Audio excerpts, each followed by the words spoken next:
પાવાગઢમાં જે material ropeway આવેલો છે કે જે મંદિરના વિકાસના કામ માટે જે નીચેથી સામાન લઈ જવાનો હોય એ રોપવેનો વાયર અચાનક તૂટી જતા એમાં જે સવાર 6 લોકો હતા એના દુઃખદ મૃત્યુ થયેલા છે.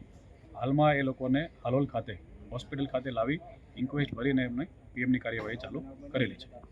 સ્થાનિક લોકો હતા સર કે પછી કોઈ મજૂર હતા? એ એમના જે 2 ઓપરેટરો છે એ જમ્મુ કાશ્મીરના રહેવાસી છે, એક રાજસ્થાનના હતા અને બાકીના 3 અહીંયા ગુજરાતના છે. પણ ડિટેલમાં હજી ક્યાંના રહેવાસી છે, બધી ક્યાં રહે છે એની તપાસ ચાલુ છે. અને પ્રાથમિક દ્રષ્ટિએ ઘટનાનું કારણ શું છે સર?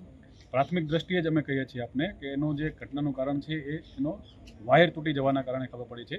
ડિટેલમાં એફએસએલને બોલાવ્યા પછી આગળની આપને ખબર પડશે.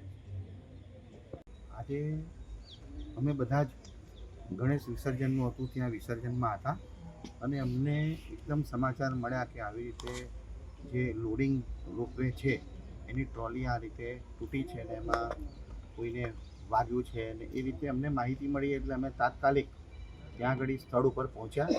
સ્થળ ઉપર અમે પહોંચ્યા અને જે પ્રાથમિક માહિતી અમને મળી કે એનું જે આ આખું છે લોડિંગ રોપવે છે અને પાવાગઢનું જે ડેવલપમેન્ટ અત્યારે ડુંગર ઉપર ચાલી રહ્યું છે એની અંદર જે સામાન નીચેથી ડુંગર પર પહોંચાડવાનો એ પાવાગઢના વિકાસની શરૂઆત થઈ ત્યારથી આ રોપવે છે અને આની અંદર લોડિંગનો બધો જે સામાન છે એ ઉપર જાય છે.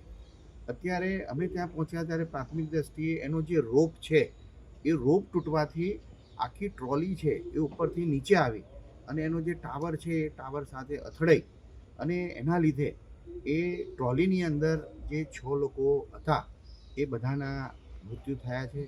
ખૂબ દુઃખદ ઘટના છે અને જે રીતે અમે સ્થળ ઉપર પહોંચ્યા ત્યાંથી એમને બધાને સાથે લઈ અને સબ ડિસ્ટ્રિક્ટ હોસ્પિટલ સુધી અમે આવ્યા છે. અત્યારે સબ ડિસ્ટ્રિક્ટ હોસ્પિટલ બધા જ હાજર છે. જિલ્લાનું આખું વહીવટીતંત્ર, તાલુકાનું આખું વહીવટીતંત્ર, ચૂંટાયેલા પદાધિકારીઓ, મંદિરના જે ટ્રસ્ટીઓ છે એમાંથી પણ હાજર છે.